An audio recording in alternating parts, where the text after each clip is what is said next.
All right, guys, welcome back. The Spy Hunter cockpit showed up, so we're gonna look through it. We looked through it briefly when they were here, but we're gonna look through it and see about see if we can get it to turn on, see if it'll work. Did not try plugging it in while they were here. I want to unplug the circuit board and run a couple tests on the original power supply that's in there first, just to see what it's putting out voltage wise. He did bring me a switching power supply and a arcade shop MCR adapter. So he wants to run that. He doesn't want to run the original power supply. We'll put the original power supply back in there. We just won't hook it up. And I got these two TVs I picked up earlier, these tubes, and got them mounted them onto frames. Now, here's the weird one, guys. So on these two tubes here, okay, this is an old one from 86, 87. They're both 9-pin, by the way. But this one is 3.4 and 9.1, which is a K7000, unless I change the yoke. This other tube here is a 20-inch tube labeled on the back of the TV as a 19-inch TV. But there was a 20-inch tube in it, and I didn't realize it, obviously, because it said 19 on the tag. But I got it to fit in the frame. Okay, it's a hair big, but it fit in the frame. So you know what? I bet you, and that's also a 3.5 and a 10.1. So that will work on a K7000 9-pin as well if I can find it. If not, I'll have to change the yoke. But anyways, even though that's a 20-inch tube, I guarantee a 19-inch chassis will work just fine on it. I don't see any reason why it wouldn't. Now people will be like, oh, it's gonna be too big for the cabinet, the artwork, you'll cover the artwork. Well, yeah, maybe on some games, but I could just use that on a game that doesn't have anything really going on around it. You know what I mean? Some games have, you know, like a black bezel that goes around it, and we can change it up a little bit or just shrink the image a tiny bit. We're only talking 1 inch, and that's on an angle, which in theory means it's probably only a 1/2 inch wider and a 1/2 inch taller, you know what I mean, than normal. If, you know, actually, let me grab a tape measure, because honestly, this is a good thing to see. So just out of curiosity, let's see what the width of this is. The actual total width of the tube is 14 inches. Now this one is 13 5/8, okay? So we are 3/8 of an inch wider, which is nothing. That's, you know, a little bit more than an 1/8 inch each side. Now the height of this tube is 18 and a half. The height of the 19-inch tube is 18. So we're a 1/2 inch taller, okay? So that's a 1/4 inch on each side.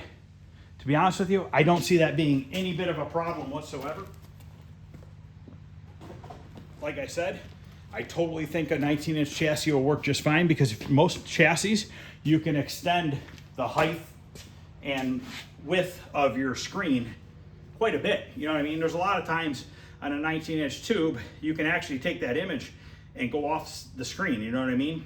Plus, we can always screw with the width cap. You can always put a little bit bigger width cap in. So I guarantee this being a 1/2 inch taller, 3/8 of an inch wider than a 19-inch tube is not gonna make any difference. I still got it to fit in this frame. I had to notch the frame to get it to fit, but I got it to fit, and it's tight, it's in there. So this frame is still gonna bolt into a arcade cabinet, no different than the 19-inch frame would. Plus, I put it on a vertical frame, and that's another reason why I put it on a vertical frame, is because that, usually vertical frames bolt here on this bottom flange rather than the front flange. Sometimes they bolt on both, you know what I mean, but a lot of times they just bolt on this. So I don't see it being an issue.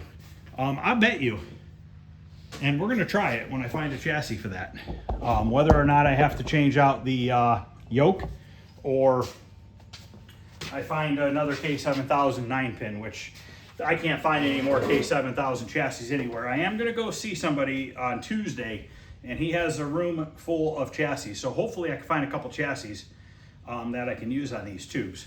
But anyways, I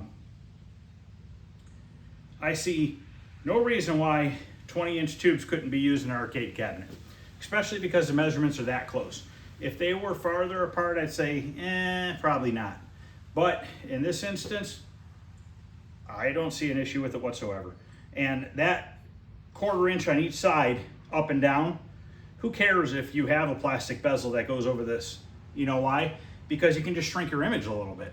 You can just make your image a little bit smaller and leave a 1/2 inch of nothing showing on the top and bottom, and a 1/4 inch on each side. Who cares? You're never going to see it once the bezel's in there. So let's take a look at this cockpit here. It's rough, but not horrible. I mean, let me pause this for a minute. I want to get these 2 tubes in my van so I'm not tripping over them. So here, let me show you this real quick. Tell me this is not bizarre. Well, it's made in Mexico. Maybe they just couldn't measure back then. SD 1907.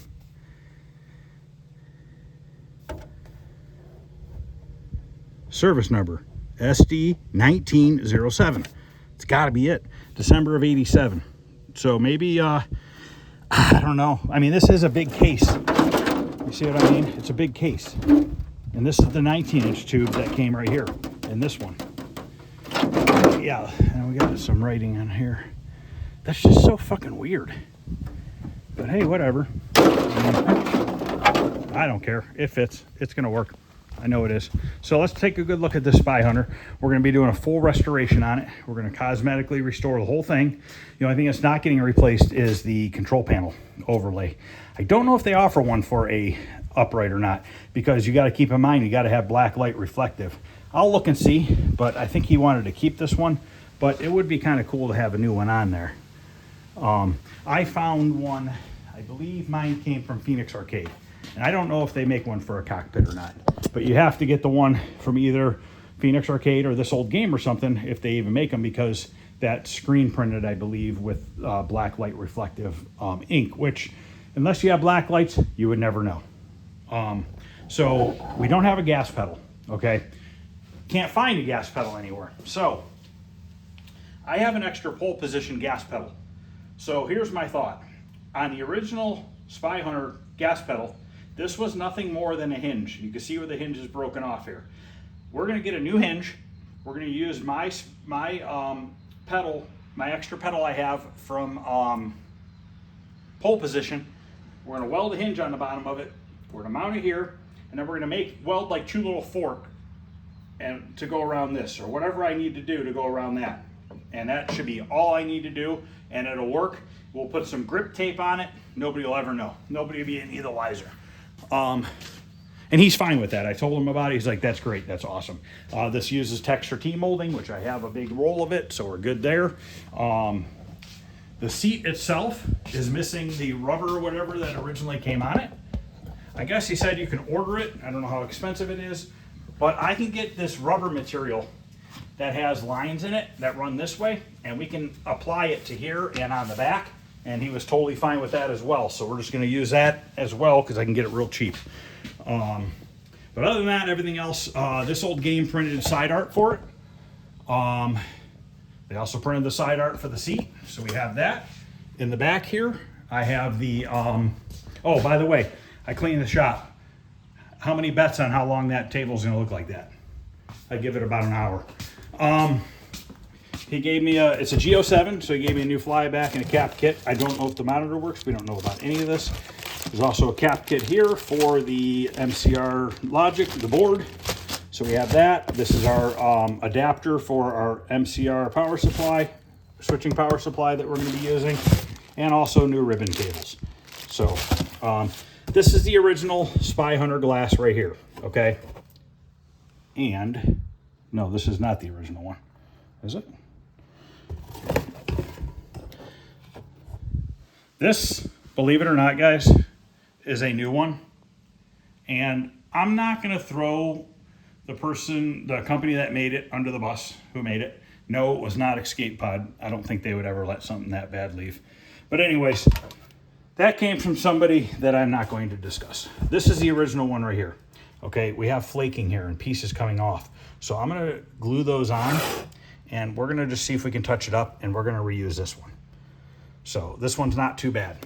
He went and ordered one thinking that it would come out good, and it's absolutely, like, I could never, ever let this leave my shop. No way in hell. That thing would be burned in the backyard before I showed somebody that. Artwork's in here. Move this tailgate out of the way. This is the glass for the back. Looks really good. And then this is the glass bezel. Might need a little touch up on it. I believe this glass bezel is the same bezel for the upright as it is for the cockpit, or whatever you call this version. But I believe it's the same glass. But we can touch it up. Little bit paint missing there. We'll touch it up. We'll make it look nice again. We got a little bit of goofiness going on here too, which kind of sucks. Yeah. Oh, looks like it's missing. I didn't notice that. Yeah, we'll figure it out. We'll make it look better than it is. So let's go around back now and look at it. Everything is complete. Everything is in the cabinet.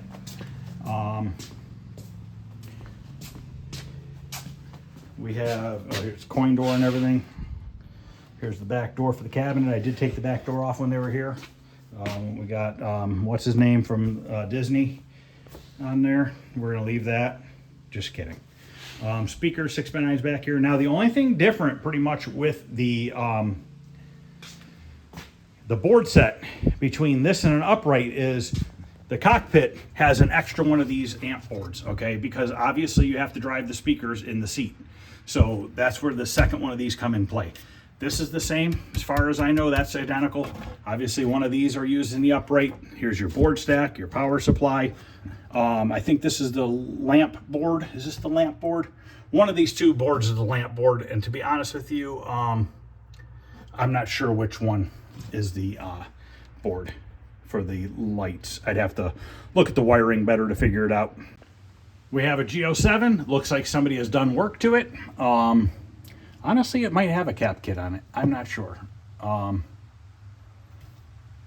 Okay, so yeah, it definitely looks like it has a new cap kit on it. But you know what? He's been said this thing's been sitting for years.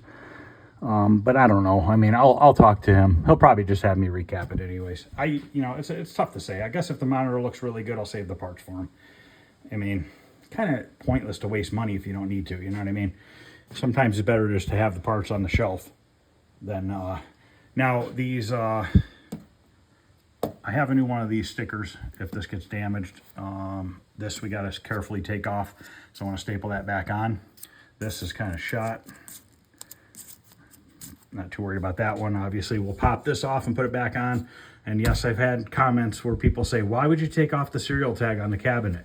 You got to leave it on there. Because I pop it off while I'm painting it, and then I put it back on afterwards. Nobody ever watches the next video where I staple it back in. This is the instruction card on the dip switches and stuff like that. It tells you what dip switches does what. So let's go ahead and let me get the tripod. We're going to unplug power going to the board set, and we're going to check some voltages and see what we got going on here with that original power supply. He has not plugged it in. It's been in storage. He has never even tried it, which is probably a good thing, because it's probably smart to not go plugging something in unless you look around at it. I've already looked around. I don't see anything in the monitor chassis or anything like that that might arc, you know, like nothing fell when it was being delivered or anything like that. So let's get our cord out of here.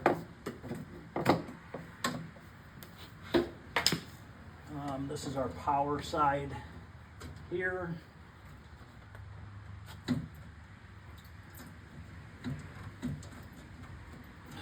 Get it out. Maybe. Okay, this is our power wires going to the MCR board. So if I remember correctly, our reds are our 5 volts, our yellow and black are our 12 volts, but I'm not positive. I gotta look that up. Or you know what, maybe the yellow and black are our grounds and the orange is 12 volts. I forget. But we're gonna plug this in and see what that's putting out. Let me grab my multimeter. Actually, we're just going to test it and see. I think the yellow with black stripe is ground. Grab extension cord here. So I want to try to get this thing working before I tear it apart, because then we know what's going on with it.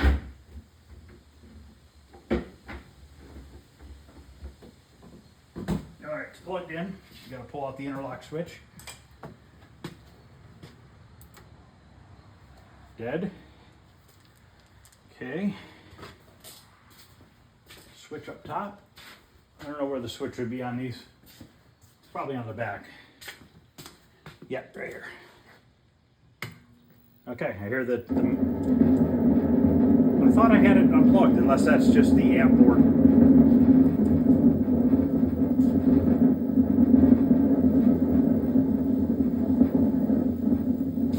The amp board's making noise because its power's on it.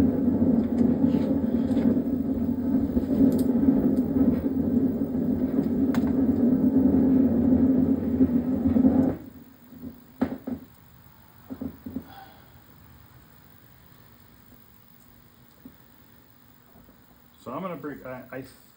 I'm pretty positive that the yellow and black is ground.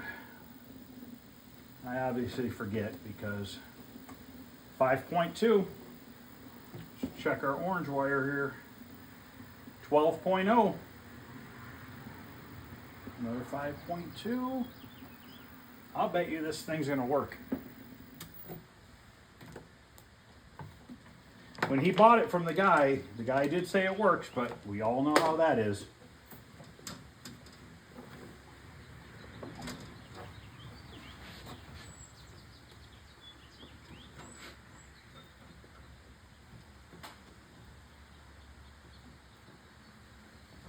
It's a tight spot.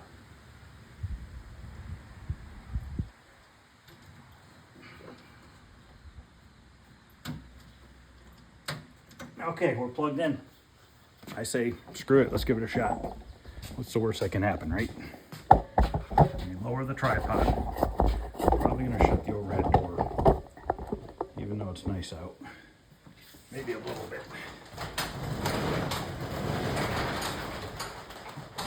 All right, so let's turn it on and see what happens.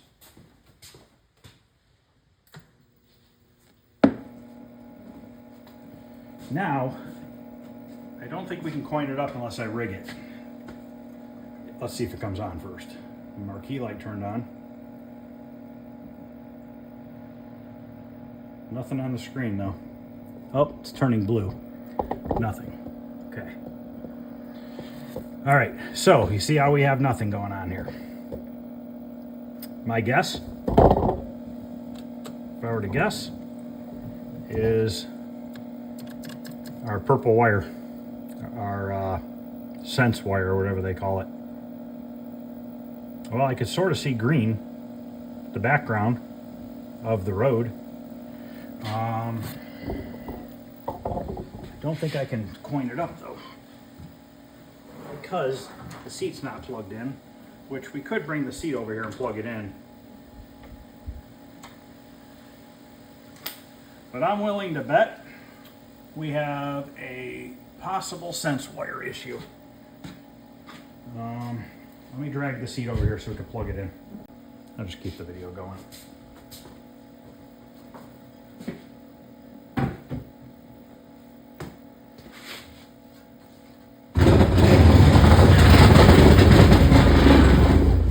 Both bottom of the seat, bottom of the cabinet, I'm going to replace with plywood. They're particle board and they're all screwed up. Plug this in the right way. Like that. Speakers humming away. That's probably tantalum caps.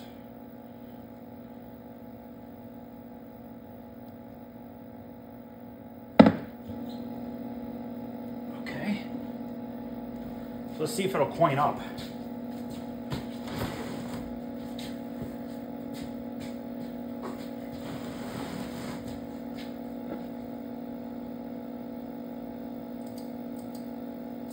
No coin up.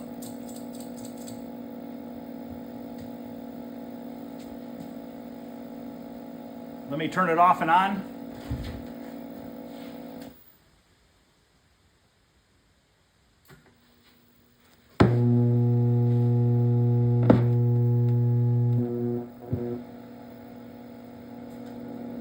I flipped the test switch. I just wanted to see if anything happened because I wasn't sure if it was in test mode or not. So I'm gonna turn it back off.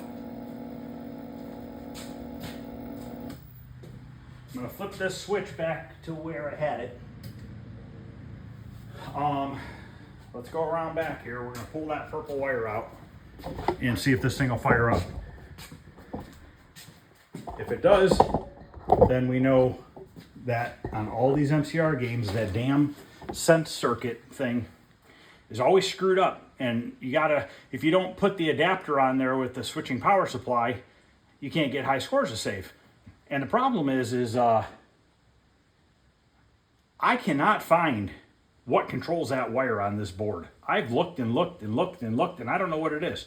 I guarantee somebody's out there knows what it is, but I personally don't. So this is our purple wire here. I don't have my Molex pin removal with me. So if I break it, I'm not going to worry about it because I'll repin it. I'm just going to cut it right at the edge, and we'll just repin it. Plus then I'll know where it's at. Taking a 1/4 inch off of the wire is not going to hurt it whatsoever. Okay, now let's turn it on and see if possibly we can get the game to come up. Usually if that wire is going bad, I thought you'd get garbage on the screen, but maybe not.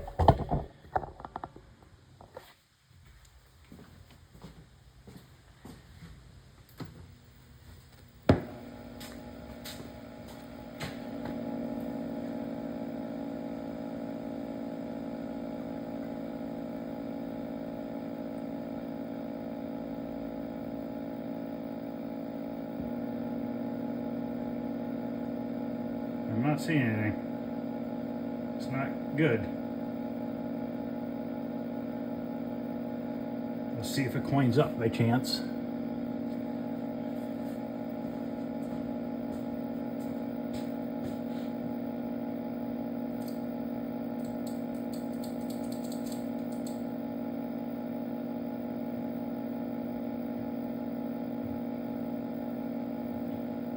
No coin up.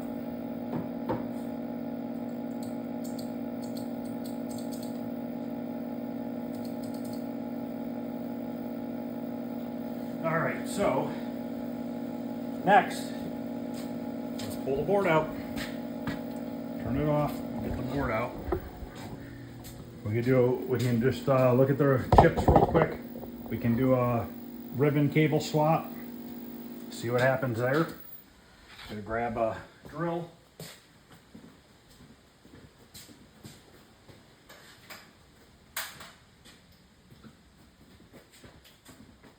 Kind of sucks. I was hoping it was just going to turn on.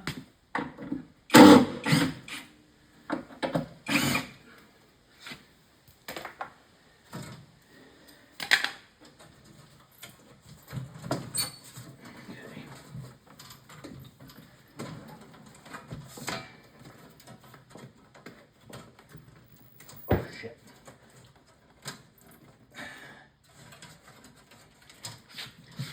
They could have fucking mounted this thing a little bit better than this from the factory.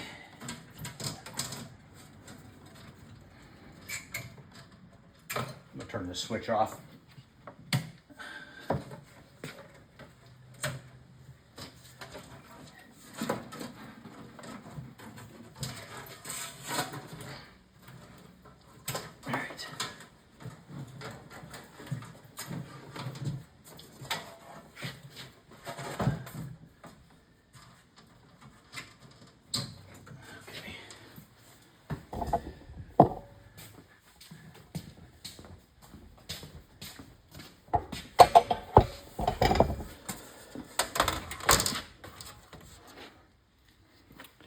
Grab my drill.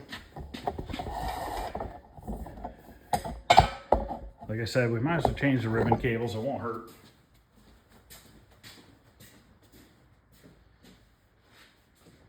We do have a capacitor kit to change the capacitors on here. I know there's a few in here that should be changed, and I forget which ones they are.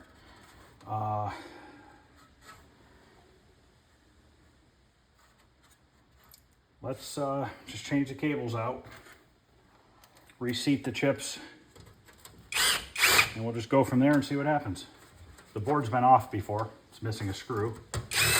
So somebody's had 2 screws it's missing. So somebody has clearly messed with it already, which is very normal.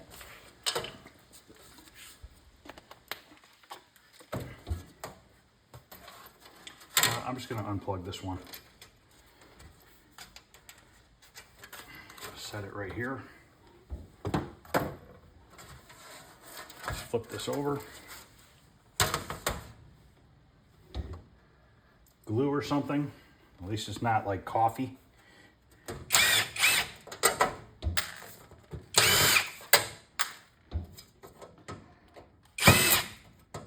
I feel like I've taken these apart a million times before. So we're gonna take this one right here, and a good way to do it is just to take it and flip it like this. And you'll know that you just gotta fold it right back over. These are shit-ass ribbon cables. These 2 have been replaced at some point. These are the original ones right here. And what happens with these ones is they literally separate.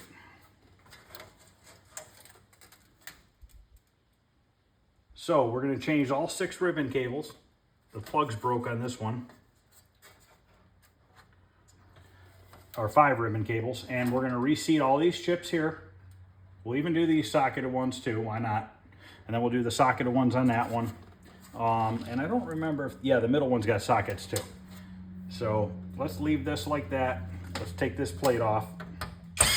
Somehow I'll get this all mixed up and backwards, because that's usually how that works. I don't know what spilled in the cabinet. Looks like, honestly, it looks like urethane from like woodworking. So we're gonna take this one and flip it upside down like that. So that one goes on first, then this board, then this one goes like that, and then that board goes on the other side of this. Brandy Distributing. Warranty date. I don't know what 377 means. So let's go ahead and the boards are in really clean shape. They look nice. Yes, we got to change these capacitors out and all that stuff. We'll do that. I'm not going to do it today. Just want to make sure, just want to see if we can get it to work by doing minimal amount of work today. But the ribbon cable's screwed up here. It looks like somebody's done some solder on it, possibly. Actually, I can see, I think that has breaks in it right there. So let me grab a little screwdriver. We're gonna just lift these up, push them back down, and I'll grab the ribbon cables. And we have some black on these 2 pins really bad over here. So I'm just gonna get some sandpaper because I'm in the shop. I don't have any fiberglass pen on me. We're just gonna sand that blackness off of there. That's weird because I think that might smell a little burnt. I think that's by the 12-volt wire. That doesn't have anything to do with, I think the 5 volts are all down here. So let me grab a few things and we'll address this stuff real quick.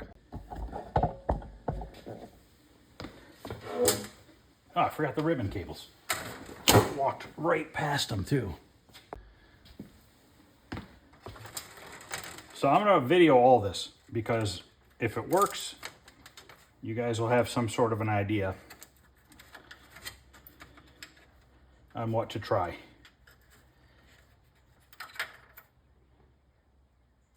Not worried about the sense wire not being plugged in right now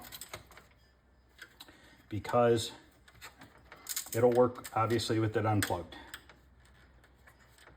And we will fix it so that we can plug it into the adapter.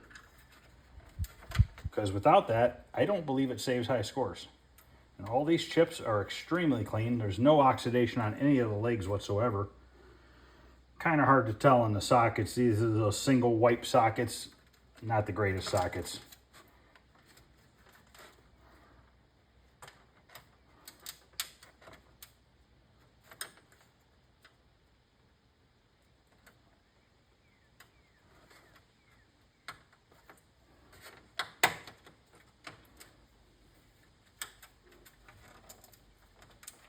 A lot of guys will just flip it up that far and then push it back down.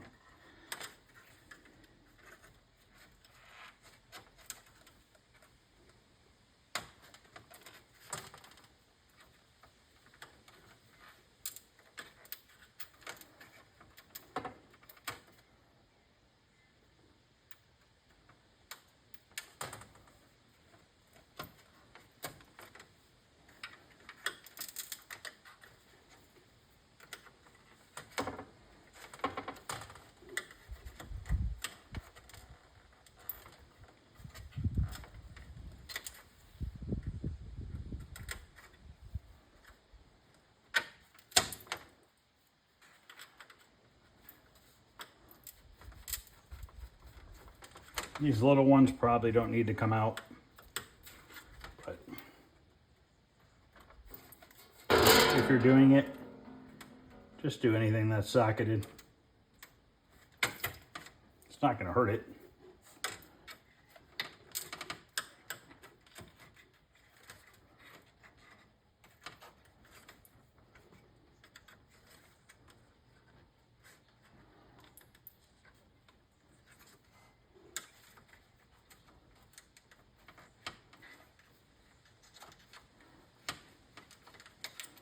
I do have a socket or a chip removal tool in the house. To be honest with you, I don't really like them that much. I think they get a little violent when you put them on and you're pulling up. I just think it's a little much in my opinion. I'll do it for smaller ones, but these bigger ones, it just seems to just take a screwdriver and put it under there carefully. Now, you have to be very careful, especially with these original sockets, because all these traces are visible on each side. If you start digging this screwdriver in here on an angle and you run it across those traces, you're going to scratch through them because they're very thin, and then you're going to have a broken trace, and if you don't pay attention that you did that, you're going to have a hell of a time finding what's screwed up.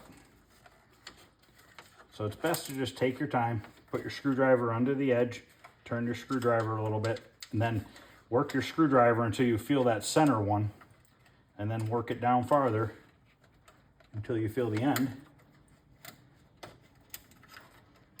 And then you can come around here and pop it up.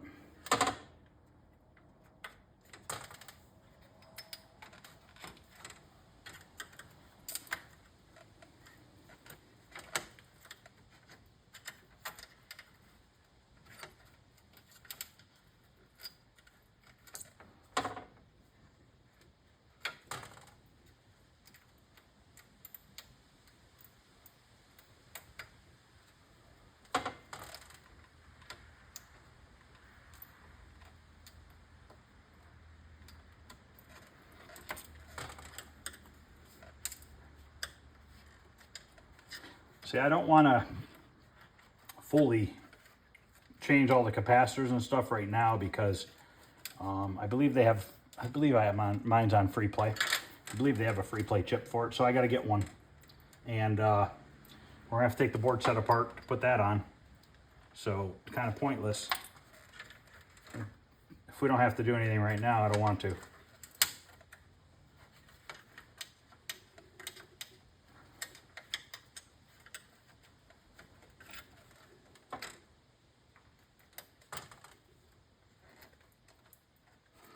Could I have just changed the ribbon cables and put it back in there and see if it worked? Yes, absolutely. But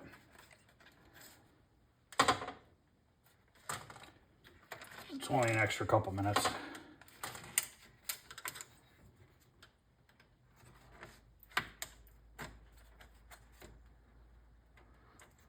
Be careful when you're pushing it back in. Make sure all your legs are going in and you don't bend one over by chance. I've done that many a times. Put something all back together and one of the legs bent over and I didn't realize it.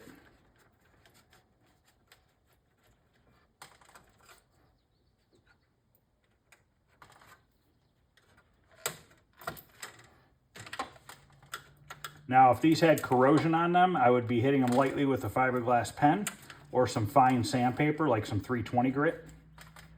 Just lightly rubbing the legs to get the oxidation off, but these are actually shiny silver. There's absolutely zero wrong with them.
Okay, these are all been pulled off and back on. Let's pop these 2 ribbon cables.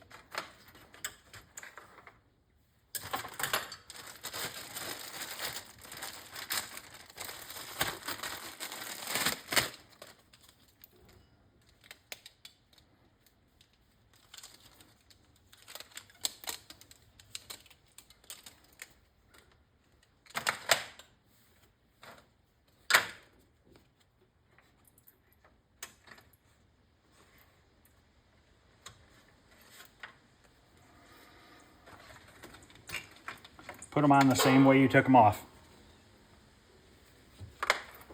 Your red wire on this set, the red end is on pin 24. You could clean those pins too, but once again, they look pretty good. So now I'm going to reseat these ones on this board.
Now the first board we took off, that is our soundboard, if I remember correctly.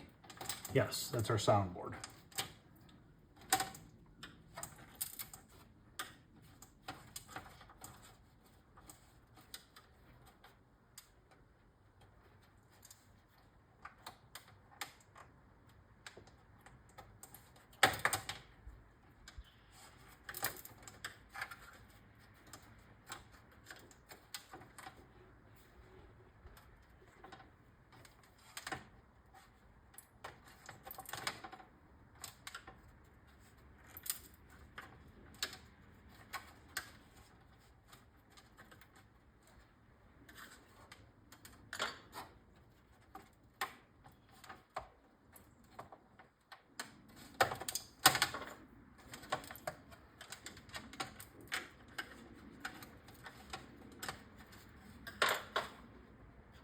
Stupid gnat.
Nice day out. It was raining earlier and now it's just probably 70 and breezy. It's really nice out actually.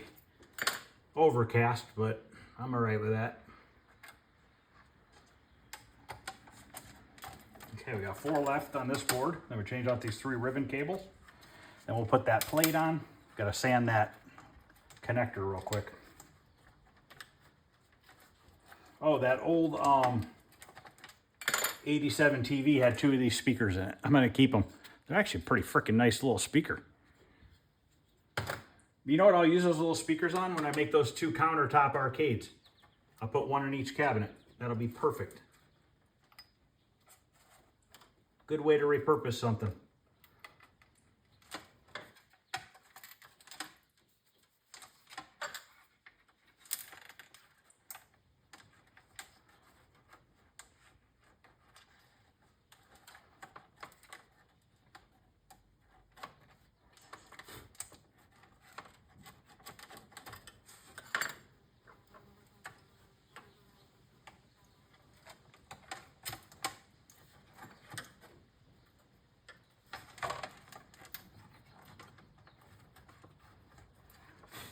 Stupid gnats.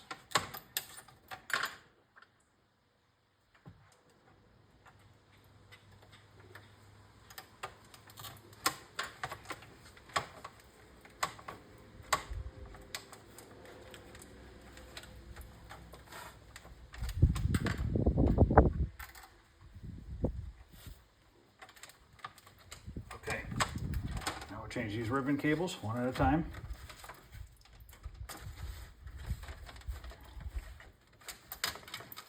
Doesn't really matter, you can pull all 3 off at once if you want.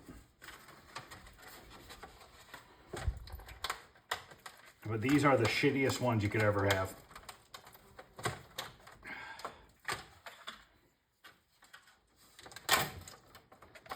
They're basically like paper.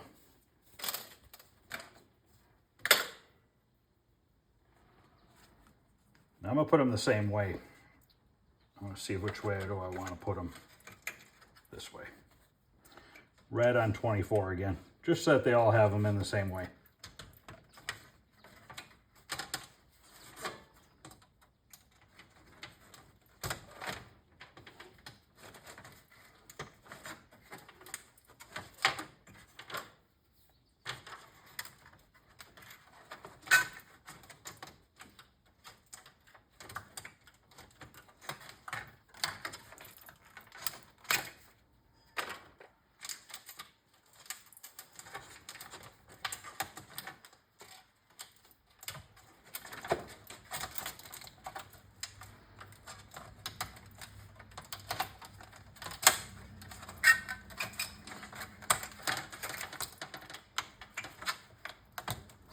Now, when I go over the boards, if this works, when I go over them for the last time, we'll resolder all the pins and everything on the ribbon cables.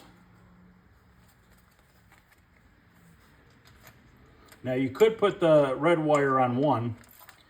It doesn't matter, but I always just run them all the same way. If I put it on 24, I put it on 24. If I put it on 1, I put them all on 1.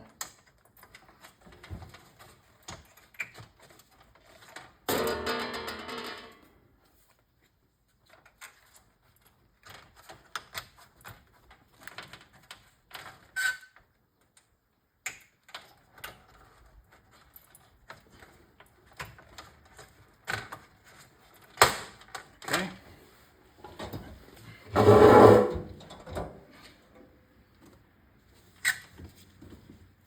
Little piece of 320 right here will work to clean these black off these pins. I'm just going to sand them all.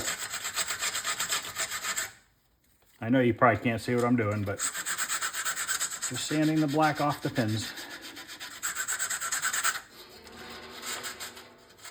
Top and bottom. And the sides.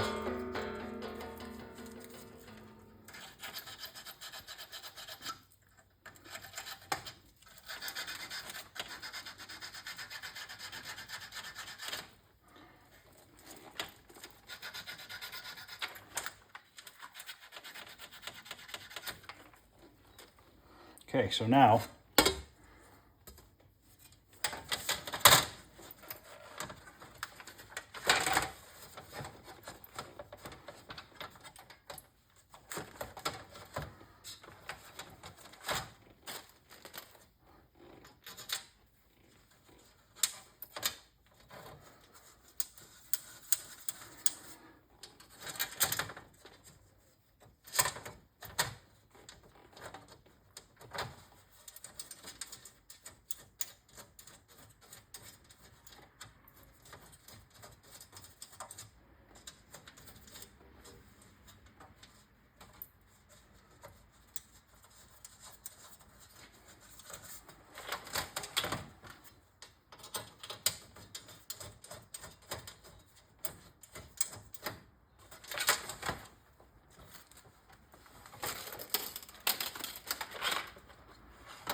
Did I do that right? Did I do that wrong? Oh, it goes on the other side. Duh.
I have more of these screws in the house.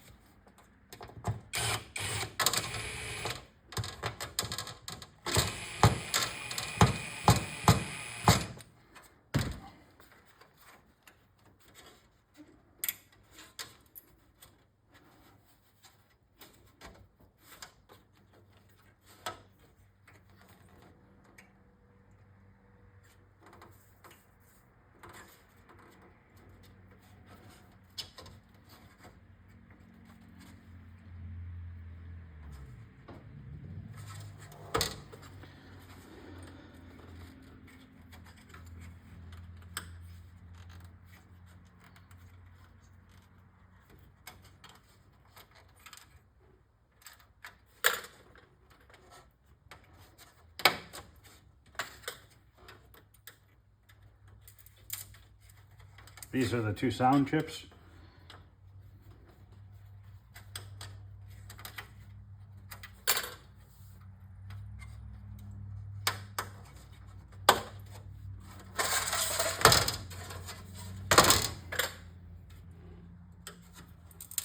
Z80.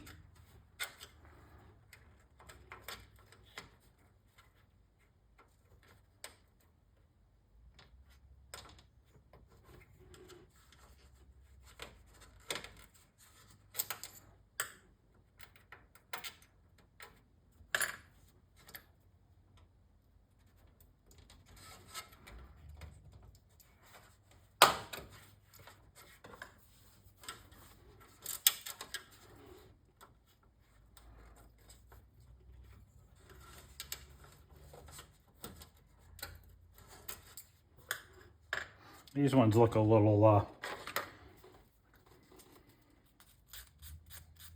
corroded.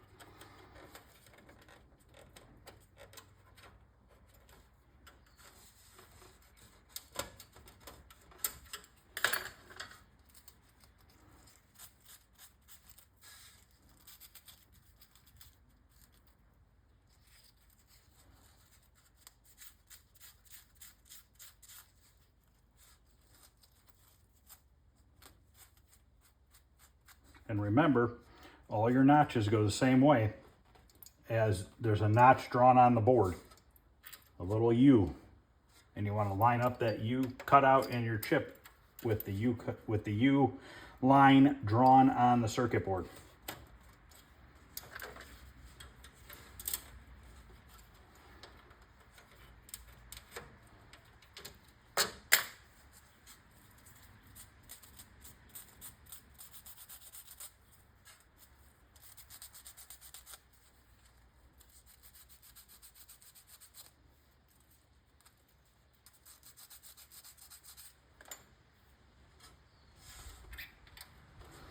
Okay. Now we're ready to put it back in. See if anything different happens.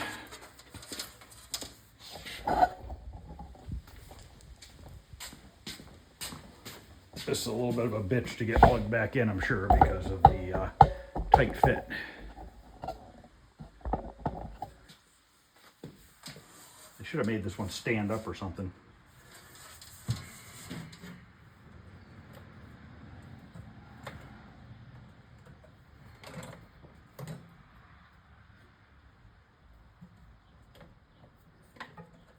Here's my video wire.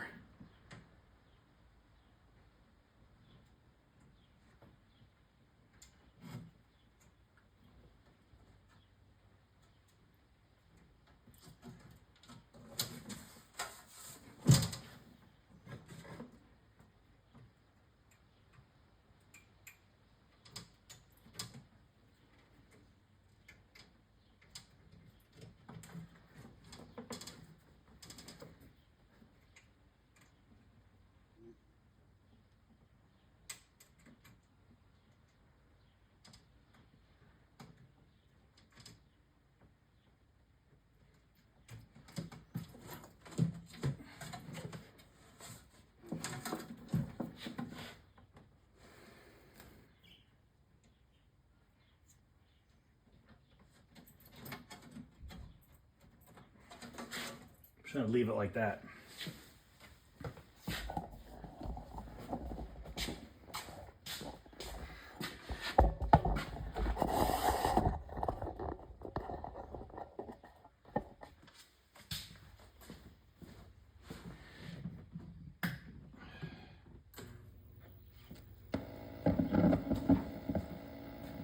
Not as bad of a hum.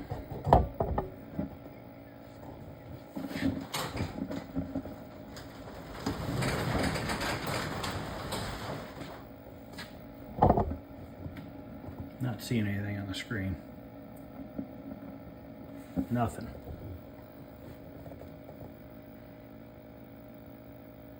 See if it coins up by chance. Probably not.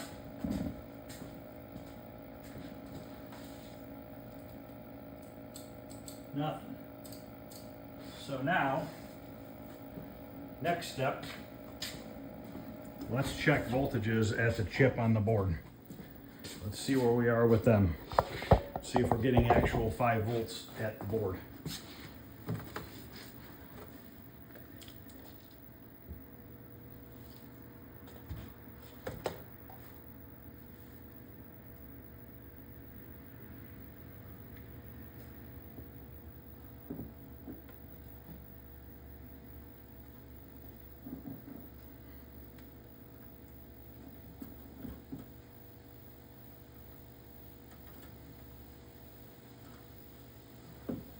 I don't know if I'm in there all the way.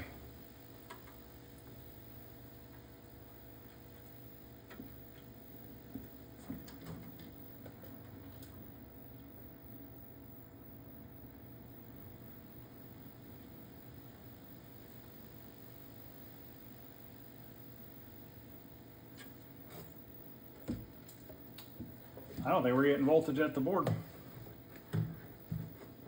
5 volts at least.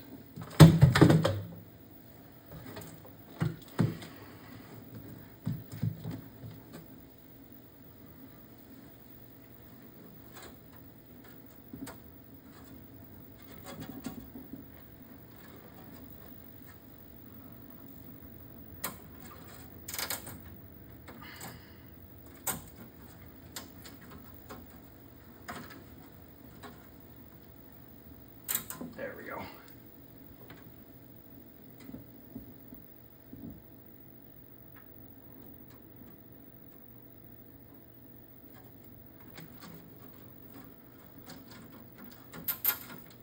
Stick that up down there for now.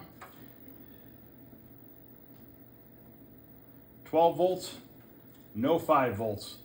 So we were getting 5 volts when it was unplugged, but when plugged in, all of a sudden, we're not. Which means that the power supply is in fact bad and needs rebuilt, but we're going to be putting in that switcher. So we might as well wire in the switcher, see if we can get it to come on, because I want to know if this thing works. Clearly we were getting 5 volts when it was unplugged. Let's see if it lets it bring on 5 volts now with it unplugged, with it not on a load. Yep, 5.2. So as soon as this thing goes under load, it loses 5 volts, okay? Now we can check one other thing first. And I've had this happen before. Let me see. Is the fuse holder. I've had, believe it or not, the fuse holder act up on me.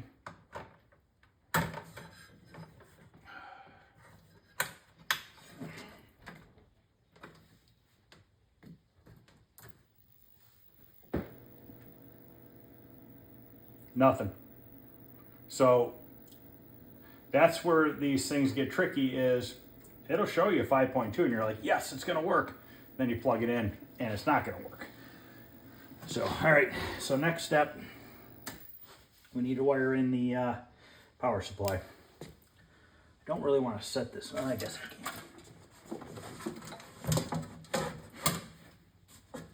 So once again, we just want to temporarily put it in there. So, but I do like to solder wires to those power supplies.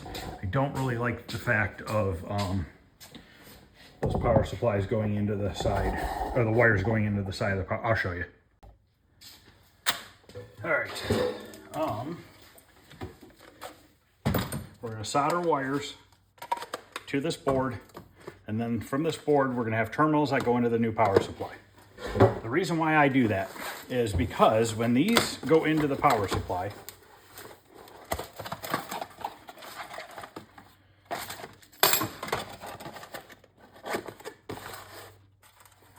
they barely fit in here.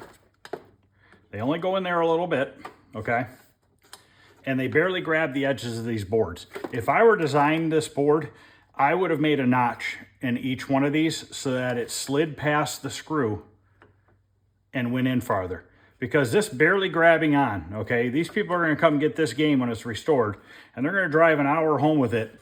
And if I put this in there like that, the whole ride home for an hour, this thing's gonna be going like this, boing, boing, boing, boing, and it's gonna break off, and then it's not gonna work when he gets it home.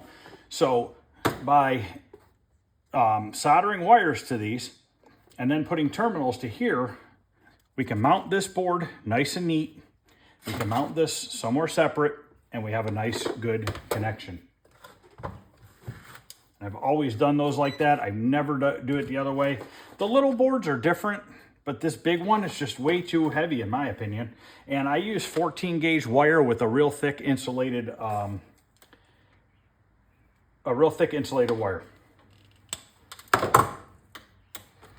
And we're actually gonna turn that off for a minute. We're gonna cut all these to the same length. And we're gonna zip tie them together, make it look right. And this we won't have to mess with after we do the cabinet. It'll already be something that's done. I always use blue for -5 volts. I don't know, it's just what I use in my head. You don't have to use blue. You can use green, you can use purple, you can use whatever you want. I believe a JAMA harness is blue. And I think that's where I got it from, if I remember correctly.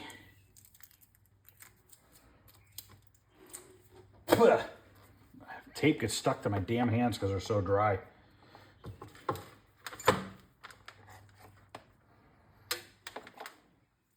But yeah, you want to go with a nice, good quality wire.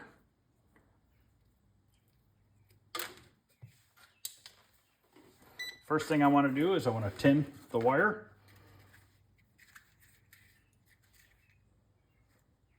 Tinning the wire is nothing more than putting solder on it, on the end of it, and coating the copper wire with solder.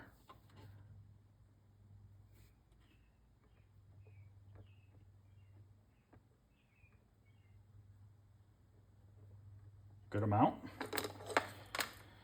I'm actually going to put some on these too. Get a nice coating on here. Doesn't matter which side you use. Well, there is a difference actually. Well, if you're doing the wire technique like me, it doesn't matter which side you use. If you're sticking it into a power supply, you do have to take note of that. Because for instance, this power supply goes +5, ground, -5, 12 volts. Okay, if I stuck this one in here like this, all of a sudden we're at -5, 12, +5, ground. We're wrong. If I put it this way, we're still wrong because it's starting with a -5 or the ground. We'd have to put it on this way because this is +5, +5, ground, -5, +5. So it's something that you need to remember.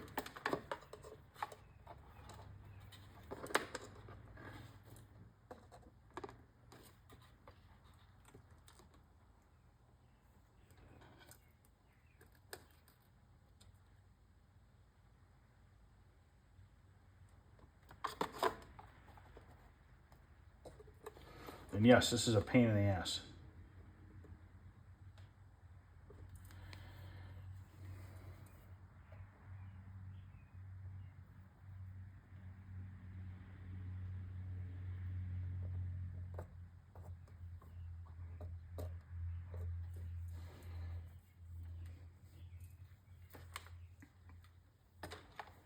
Actually, I'll put a little bit more over top. When I puddle it over top, I actually leave my soldering iron above it, and then I dip it down into it. Because if I hold it on there, then I'm just going to loosen the wire back up.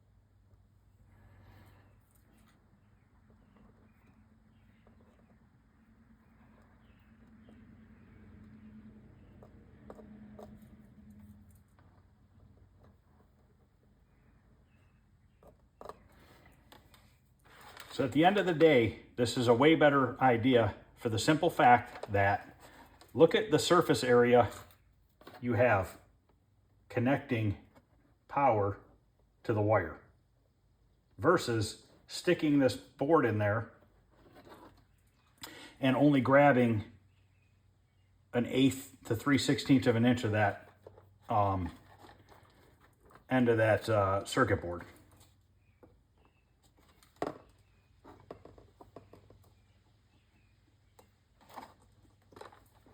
Hot.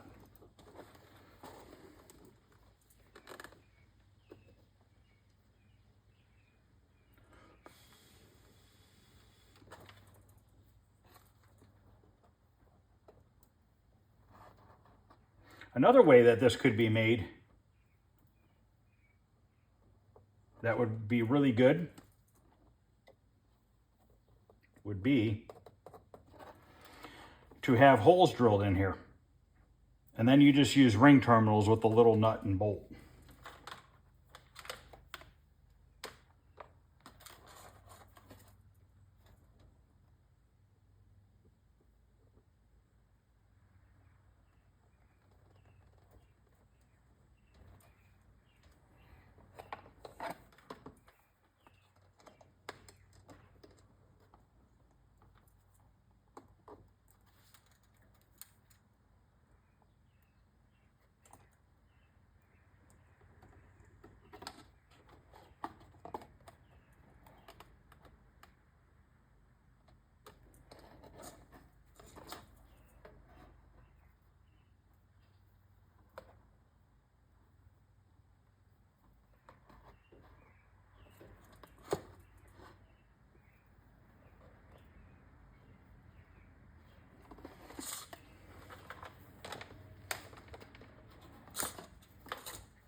Don't solder over top of those. I've done that, and I've had a piece of solder fall in there, and I'll tell you what, it's a freaking nightmare.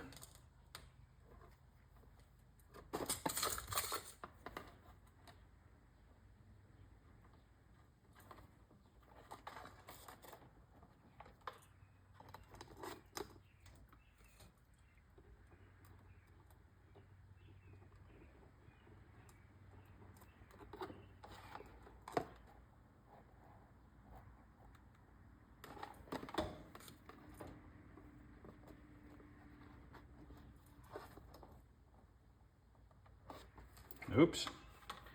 It's okay. You can reheat it.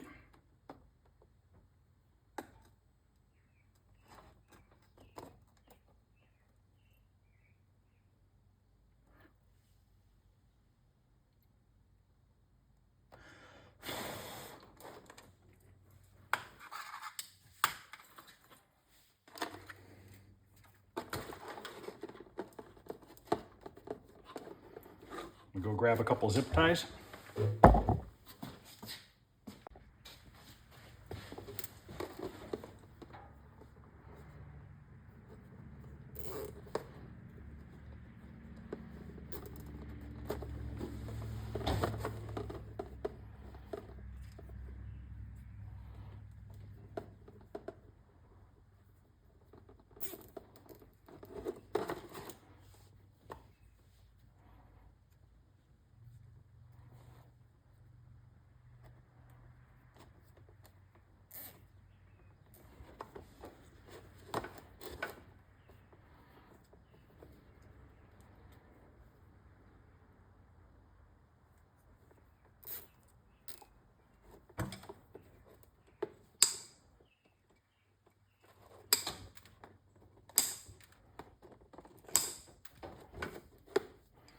I'm going to cut all these the same length.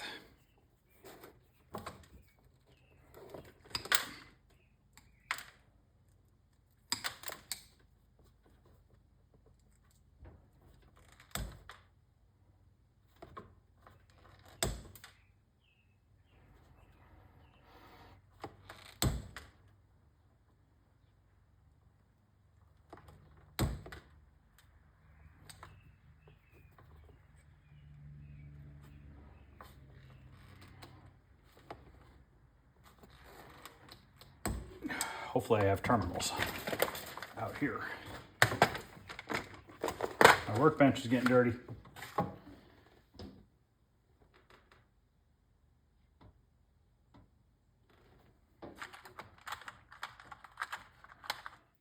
Might have to run up to the house. Actually, maybe we'll use these yellow ones because this is a pretty fat.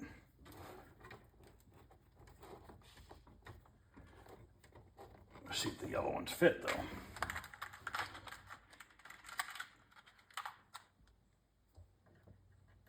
Now we gotta use the blue ones. I have to run up to the house and grab more.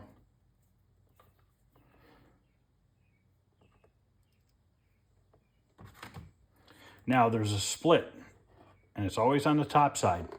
Take your crimpers and the nub goes on the bottom side. Don't put the nub on the top where your split is.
All right, I'll be back.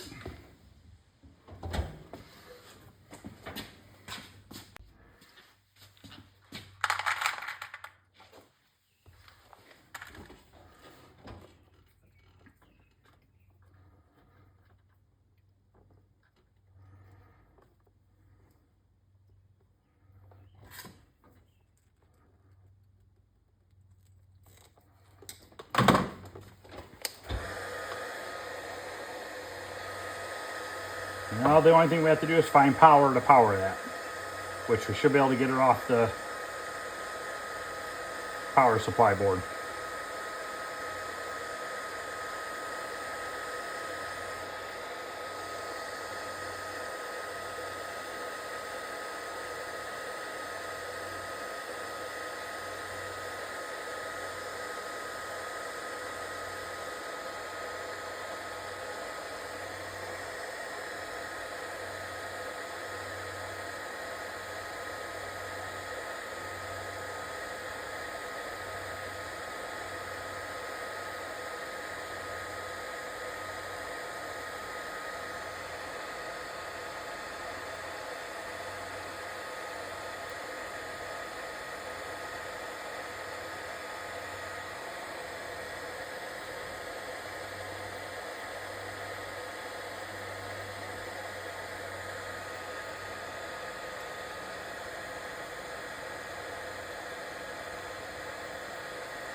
not going to mount this in the cabinet right now, but I don't want to lose these parts, so we're going to go ahead and mount these.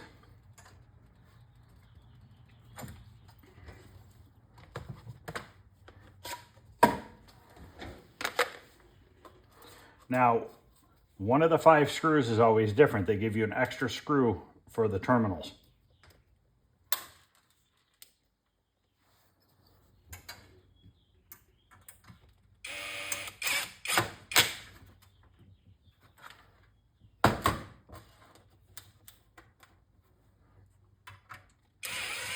They should make this so that you can also put the legs this way, which I'm sure you could drill it and do it, but then you can mount it that way too, as if you wanted to.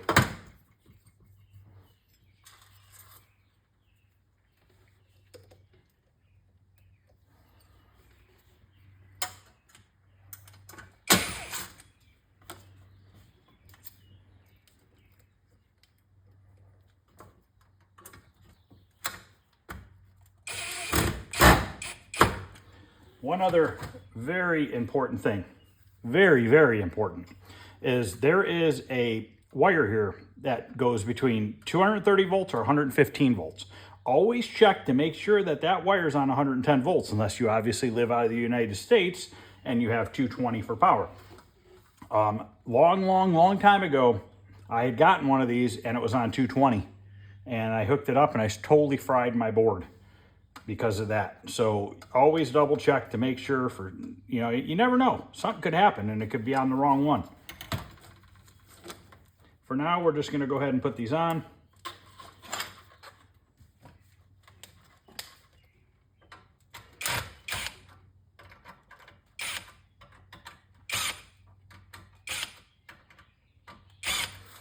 -5 volts right here. Next is our ground. Doesn't matter which order.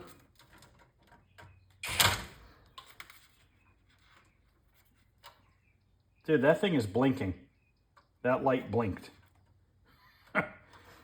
Must be from the power from the battery or whatever that guy is right there. Blue is our -5. And then our +12. Okay, so this, as you can see, nice and clean setup. So now we got to go over to the cabinet.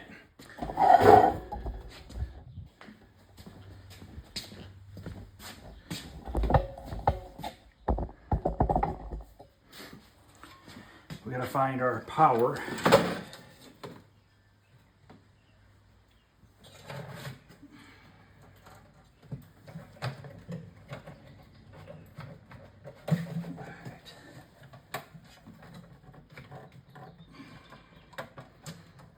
Actually,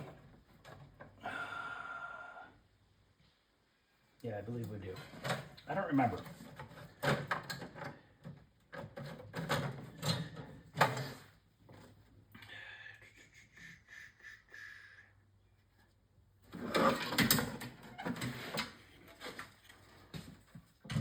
I forget.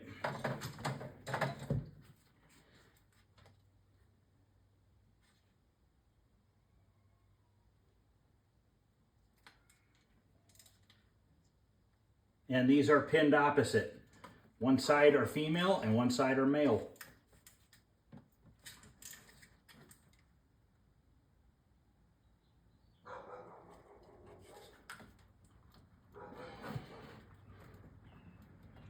What the hell is going on here?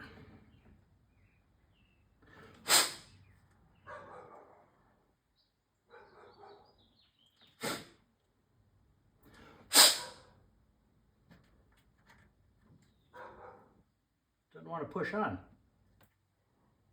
That middle pin's a little screwed up looking on here.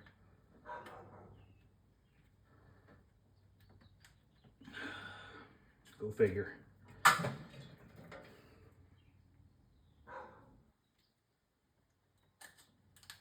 That one went right on.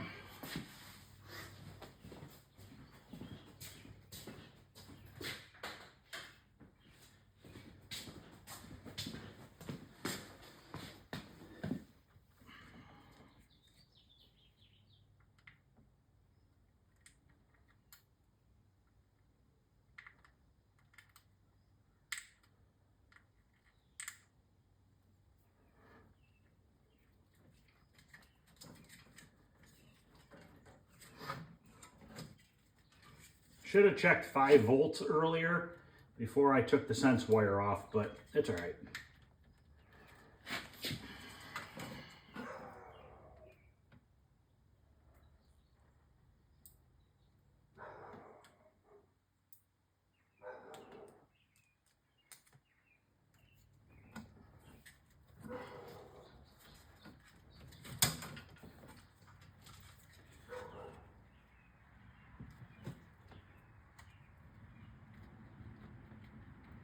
What the hell is going on? This middle pin.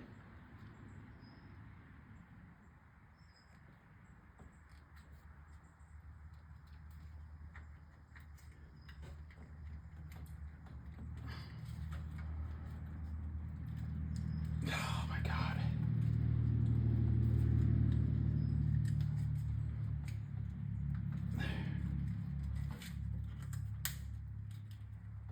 All right, got it.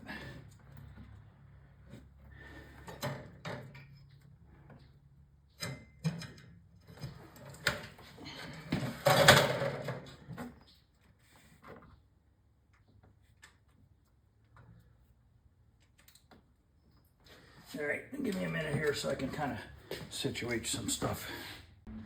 Okay, we're gonna tap off of the wires going to the monitor. The white and the black right here, we're gonna get them. And then we're gonna get one of these green stripe wires for our ground. Okay, so what I'm gonna do is I'm gonna cut this here, cut it the same height. Any of the green wires, it doesn't matter, they're all ground.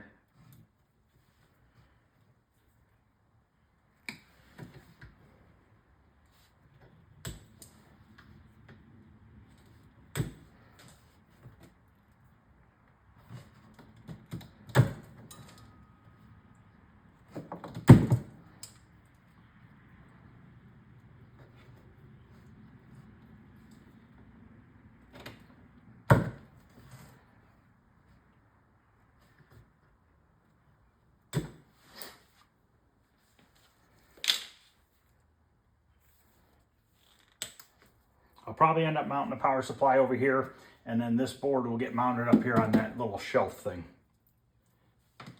So we're gonna put the wires going to the power supply on the wires going down the harness.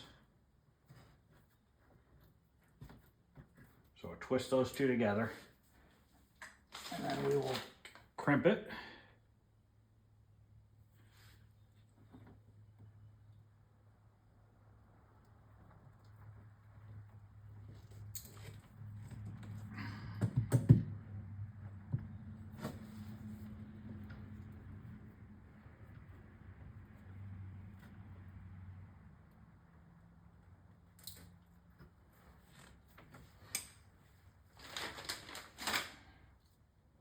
Apparently I'm missing a crimper, or a cap. Thought I grabbed 3, but I guess I grabbed 2.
Okay.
I like to run the zip ties all the same way.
Black is your line, white is your neutral, green is your ground.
Okay.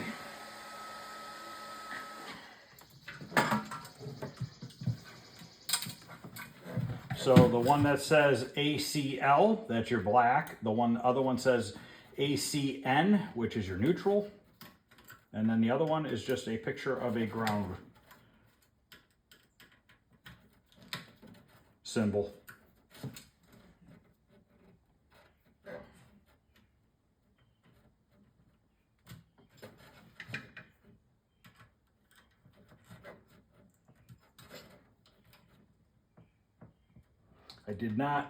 I'm not doing any fast forwarding, any fast forwarding or anything. I kind of just want to show how long it takes to do it. That's good enough. Carefully just set that down there. Make sure it's not going to arc on anything. That's kind of just hanging out there. Make sure it's not touching anything important. Okay, let's move around to the front. Turn it on and see if we, oh, you know what? Scratch that. I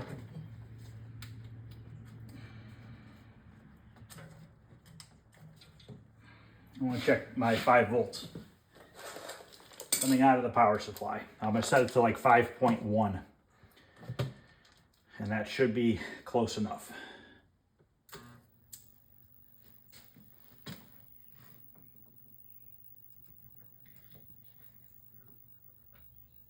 Set at 4.9.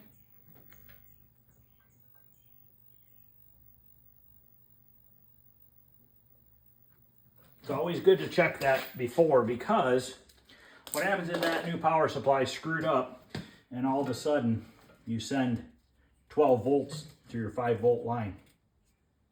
Could happen. This one plug I'm not happy with. I gotta screw with it. Just don't like the way it feels.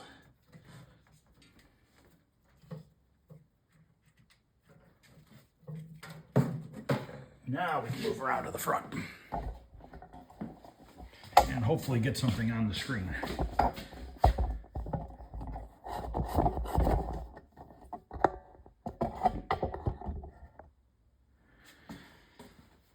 right, here we go.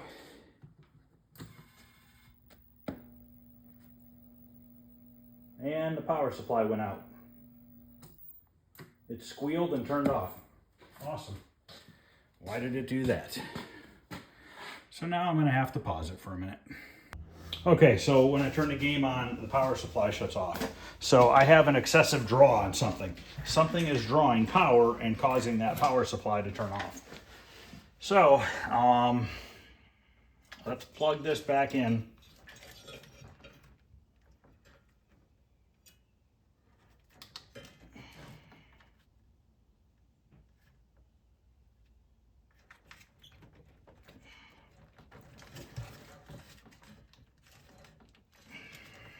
Let's unplug the lamp board, the sound board,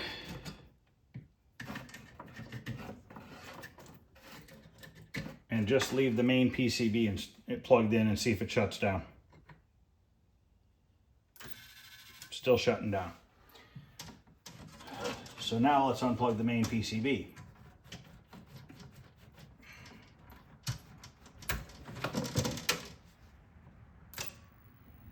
Now it's on. So, must be something wrong in the main PCB. So let's plug in this amp board, turn it on. Still okay. Let's plug in this amp board, turn it on. Still okay. Plug in this one. I never unplugged that little board back there. Still fine. Plug in this one. Still fine. So we have an issue with the main PCB. Don't know what the issue is yet.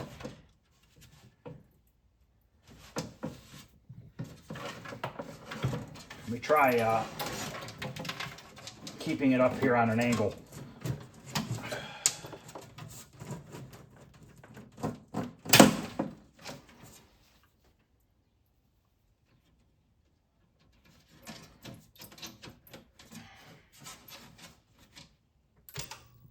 Now it's working. So, what in the hell is going on here? I mean, this board is bowed a little bit, but I don't think it's catching on anything. There's paper between it.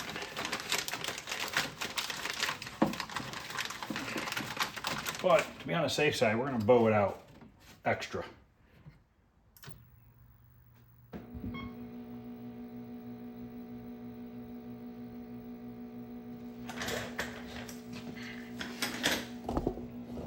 I've seen those do that before. That's not the first time that's done that to me. But we still don't, oh, we do have a screen. Sweet, it's just really, really washed out. I think that flyback is way up there.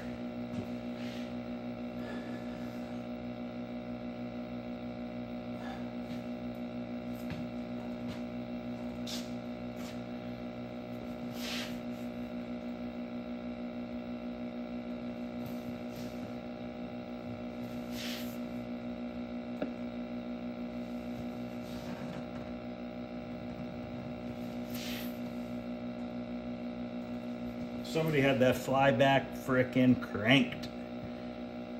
Okay. So,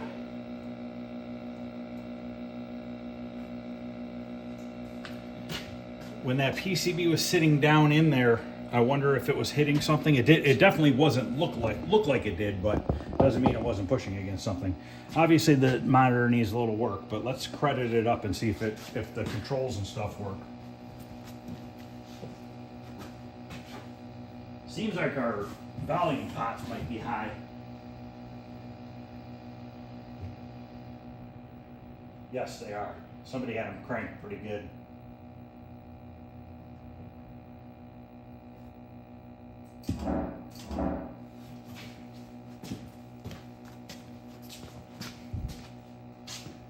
Okay, can I play a sit down while standing up?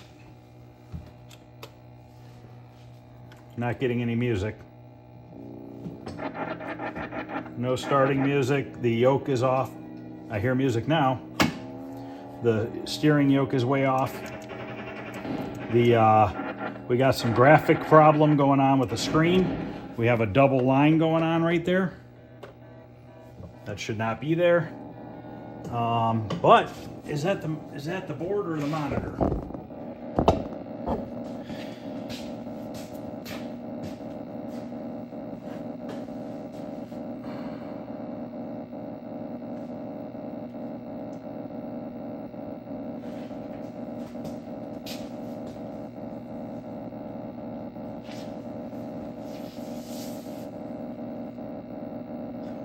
I don't have my mirror out here. Can't see shit. I think that's a board issue.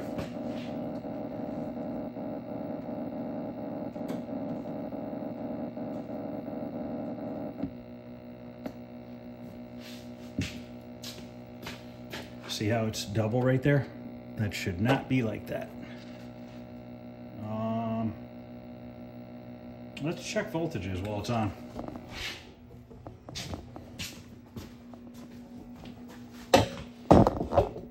So yeah, what happens with these power supplies is I've actually had this happen to me in the basement. If anything is drawing extra power, this will shut down automatically. And don't know what could have caused it, to be honest with you. Because I thought maybe this was hitting the metal plate, but it definitely was away from it. But now I have it really far away from it. Let's check our voltage at the board.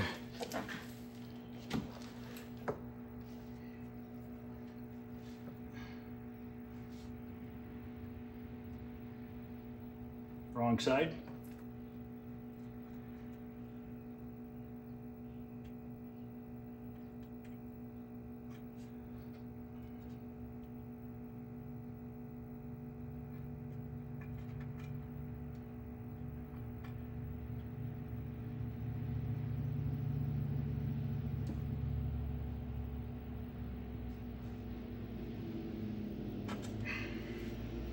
Trying to not put a bunch of pressure on it. 4.8. We are a little low.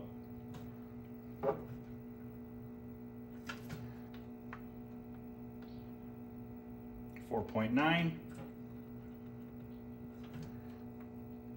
These things take a lot of power. 5.0, we're gonna go a hair higher.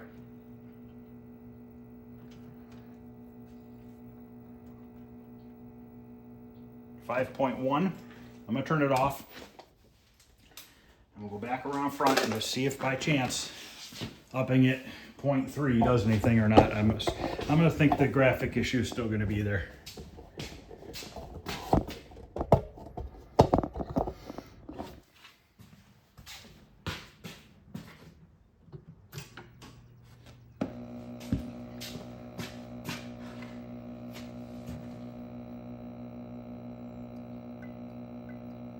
Yep, still there.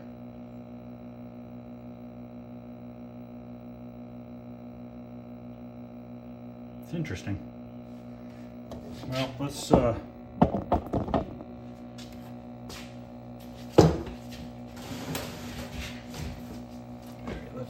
just try to coin it up again.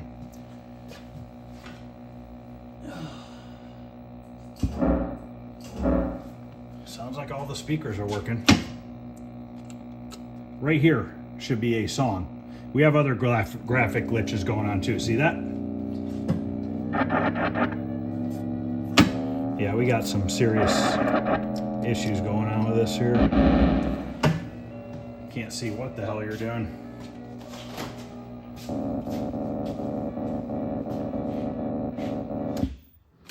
The first thing I'm gonna do is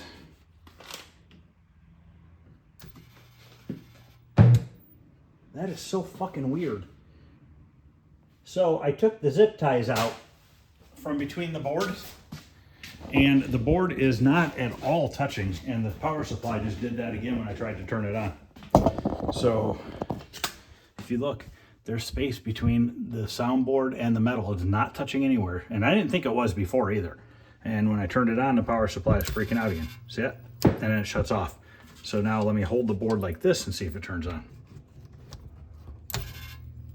Nope, turned off. I'm gonna put my hand in here and turn the board on. Now it's on. So we have some crap ass, probably maybe a socket issue. Could be the ribbon cables, the solder joints and the ribbon cables. That could also be causing the graphics issue.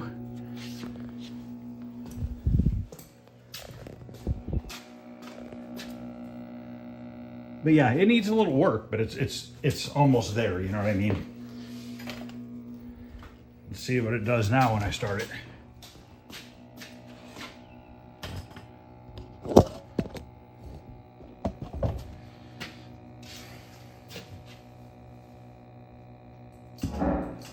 I'm gonna say that's a solder joint issue on the soundboard.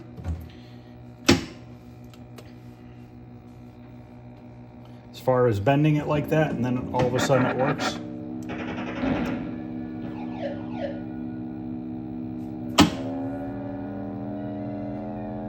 I'm not worried about the yoke being crooked. That can be recalibrated.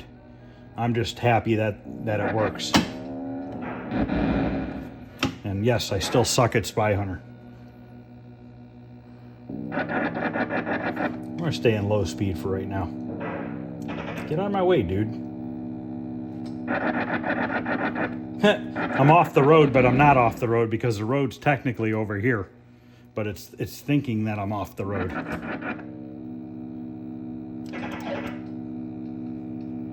Yeah, definitely we got some issues going on here. So it's the Spy Hunter 3 edition.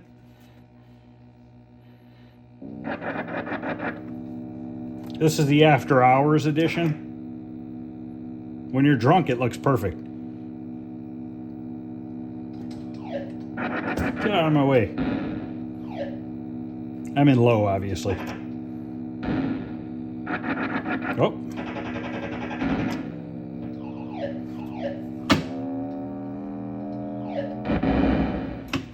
So, controls are working.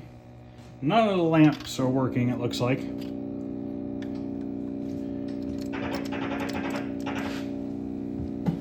Gas pedal's clearly working.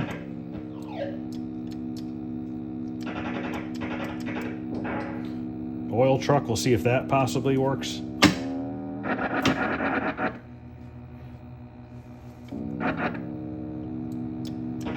Screen's too black. I think the left button was oil. I forget. Okay, well, we have a partially working game. I'd say mostly working game. Speakers are all working. Lamps are not working. That's a very good possibility these bulbs might be burned out, or there's a problem with the lamp board, which is always a possibility.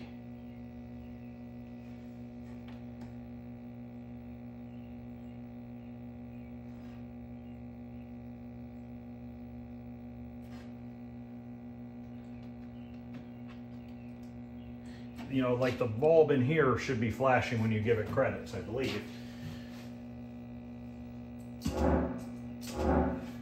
And that's not flashing, which means that's more likely burned out. The weapons button usually flashes when you have credits. I'm not sure about all these other ones, to be honest with you. You know what? One of them should have turned on when I got oil, and it did not. So yeah, none of those are working. They don't look burned out either. So we might have a problem with the lamp board.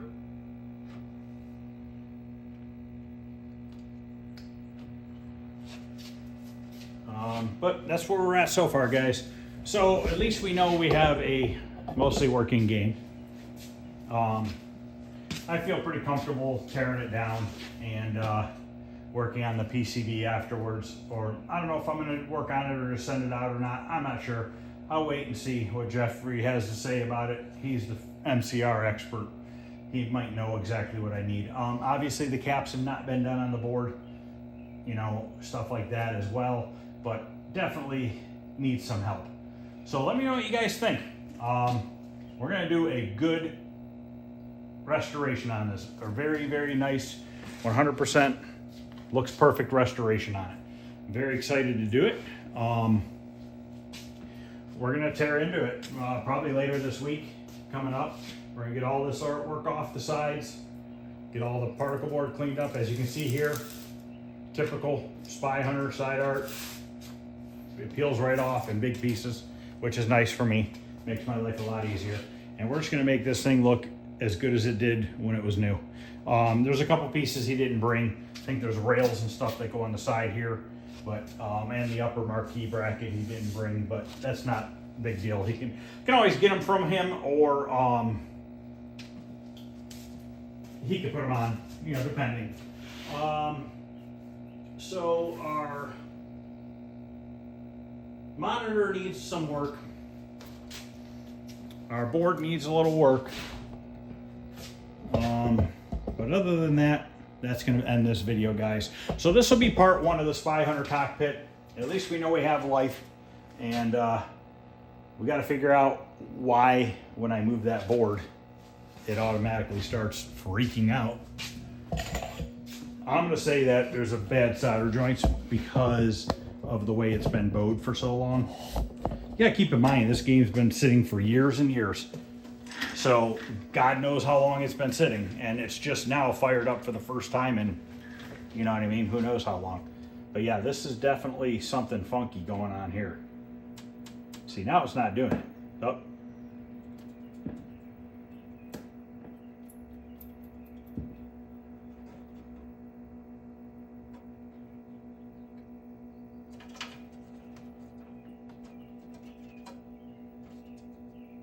We'll reflow everything. We'll wait for Jeff to get back in town, and I'll have him watch the video, and he'll know what we need to do.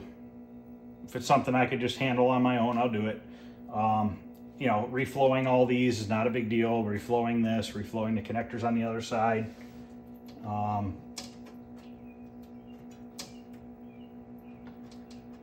Making sure everything's plugged in correct.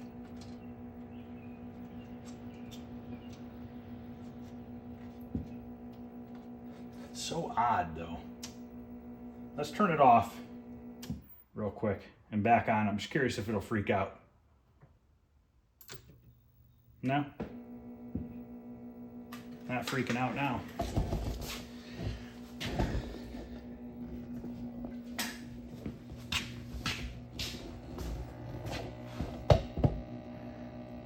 and our everything's blurry because my focus is off.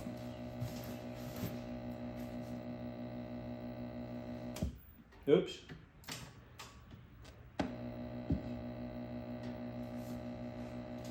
I'll probably just cap the monitor and put a new flyback on it. It is the original flyback. I did move the focus a little bit so that looks a little bit better. But the black on the road is too dark. That should be grayish, because being that dark, you'll never see your oil when you put your oil down. So that needs adjusted. And that's just a red, green, blue, I think. I think the green maybe needs to go up.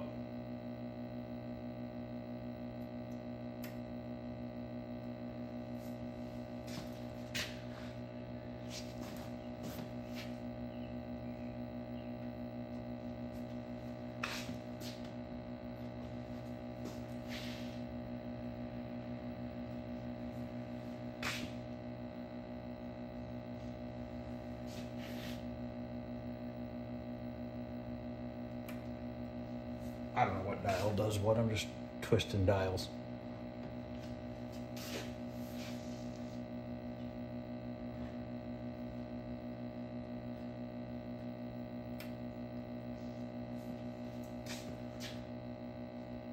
Apparently they do nothing.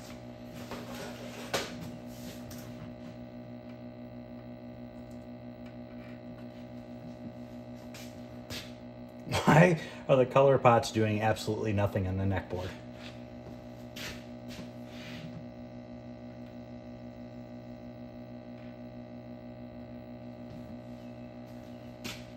That's a first. I literally spun all the way around and nothing.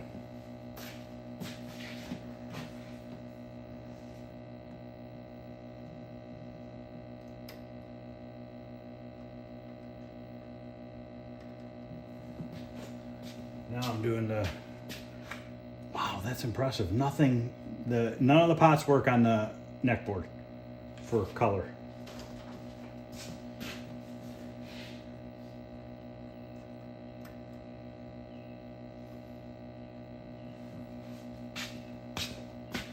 Oh, green works. That's the green drive.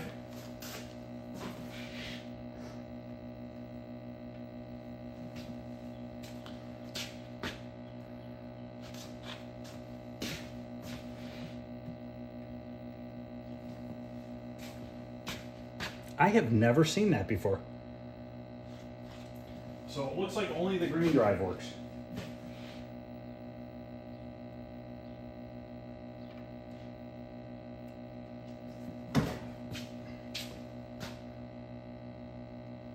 Whatever. Deal with that later too.